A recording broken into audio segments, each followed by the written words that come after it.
भगवान श्री राम के यद्यपि बहुत से मित्र रहे होंगे, बहुत सारे, पर रामायण में राम जी के 3 मित्र प्रसिद्ध हैं। उन पर आप जरा दृष्टि डालें। भगवान श्री राघवेंद्र के एक मित्र हैं निषाद राज, दूसरे मित्र हैं सुग्रीव, और प्रभु के तीसरे जो मित्र हैं वो कौन है? वो विभीषण। 3 मित्र। और इस मित्रता में विलक्षणता यह है, ये तीनों ही व्यक्ति सर्वथा भिन्न भिन्न चरित्र एवं भिन्न भिन्न स्वभाव के हैं, पर भगवान तीनों को मित्रों का सम्मान देते। अगर भगवान चुनाव करते,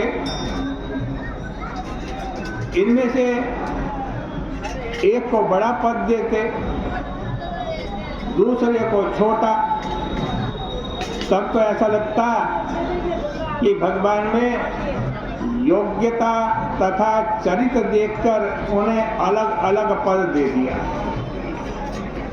पर ऐसा नहीं हुआ। अभी तो भगवान श्री राघवेंद्र ने तीनों को ही मित्र कह करके पुकारा। यद्यपि तीनों में मनस्थिति की दृष्टि से बड़ी भिन्नता है। सुग्रीव की कुछ अलग मनस्थिति है, निषाद राज की कुछ अलग मनस्थिति है, और विभीषण की कुछ अलग मनस्थिति है। जब भगवान श्री राघवेंद्र निषाद राज से मिले, तब प्रभु अयोध्या के राज्य का परित्याग करके आए थे, और दोनों में अंतर कितना है? सुग्रीव के मन में आकांक्षा है कि मेरा राज्य और मेरी पत्नी मुझे मिले, और निषाद राज के मन में इतनी निष्कामता है कि वे कंद मूल फल की भेंट लेकर प्रभु के पास आते हैं तथा भगवान श्री राघवेंद्र से कुछ मांगते नहीं, बल्कि भगवान श्री राघवेंद्र से अनुरोध करते हैं कि कृपा करें, प्रभु मेरे ऊपर कृपा कीजिए। अब कृपा के 2 रूप हो गए। एक के प्रति कृपा का रूप यह है कि प्रभु ने उसकी संपत्ति, राज्य तथा पत्नी को मिला दिया। सुग्रीव के प्रति मित्रता। दूसरा कहता है महाराज कृपा करके आप मेरे गांव चलिए। इस भाग्य के पीछे निषाद राज की भावना यह है कि हमारे प्रभु अयोध्या का राज्य छोड़ करके आए हुए हैं, इसलिए प्रभु की सेवा करनी चाहिए। प्रभु को अपने गांव ले जाकर ठहराना चाहिए।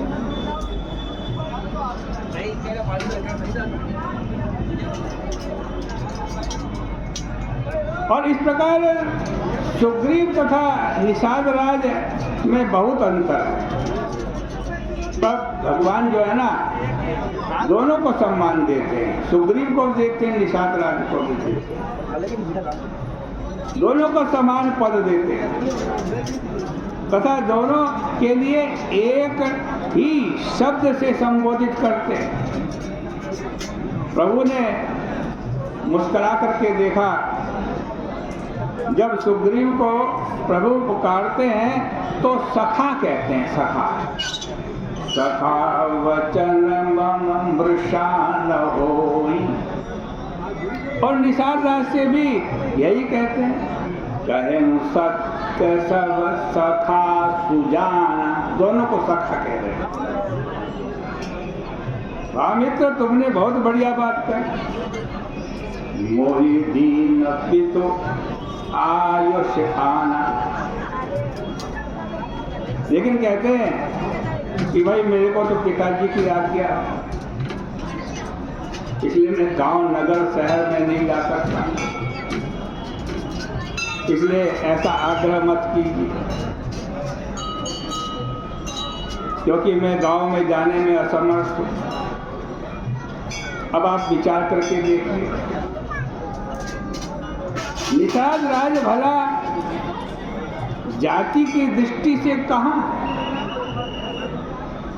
मैं आश्चर्य करता हूं कि लोग आजकल रामायण को सिर्फ एक पंक्ति को उसकी इतना महत्व देने लगे हैं और एक एक पात्र के संदर्भ में इतने विस्तृत प्रसंग है, उन पर दृष्टि कैसे नहीं जाती? रामचरितमानस की इस पंक्ति पर तो बहुत लोगों की दृष्टि चली जाती है। क्या? ढोल गवार शूद्र पशु नारी सकल ताड़ना के अधिकार। और रामायण में निषाद राज तथा भगवान राम की मित्रता का पूरा प्रसंग ही वर्णित है। ये तो एक चौपाई है, लेकिन निषाद राज और राम जी का जो मित्रता का प्रसंग है वो बहुत बड़ा वर्णित है। पर बड़ी विचित्र बात है कि मैंने आज तक लोगों को इस प्रसंग से पंक्ति उद्धृत करते नहीं देखा। इसका अभिप्राय यह है कि जो हजारों पंक्तियां हैं वे तो लोगों को महत्वपूर्ण प्रतीत नहीं होती, लेकिन किसी संदर्भ विशेष में अगर एक भिन्न प्रकार की पंक्ति कह दी गई है तो यह आग्रह किया जाता है कि गोस्वामी तुलसीदास जी का यही सिद्धांत है, यही सिद्धांत। एक पंक्ति को तो सिद्धांत बना दिया और निषाद राज और भगवान की जो मित्रता की इतनी सारी पंक्ति हैं उसको कहीं नहीं कहा।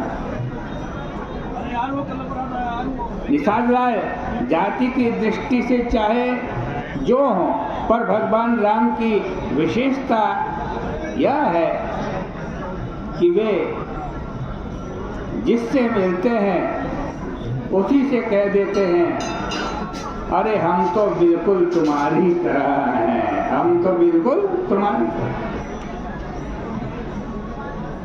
मित्रता तो बहुधा बराबरी में होती है। अगर इस दृष्टि से मित्रता करें तो भगवान राम की क्षत्रियों से मित्रता होनी चाहिए, क्योंकि वो क्षत्रिय थे। राजकुमारों से मित्रता होनी चाहिए, लेकिन भगवान राम निषाद राज को हृदय से लगा के कहते हैं, मित्र आपसे बढ़कर मित्र कौन होगा, जो मित्र के संकट के समय सहायता करने के लिए इतना व्यग्र हो जाए। कहे हो सत्य सब सखा सुजाना। तो भाई तुम तो मेरे बड़े सुजान सखा हो। निषाद राज संकोच में गड़ गए। महाराज कहाँ मैं मल्लाह और कहाँ आपकी और मेरी मित्रता कैसे?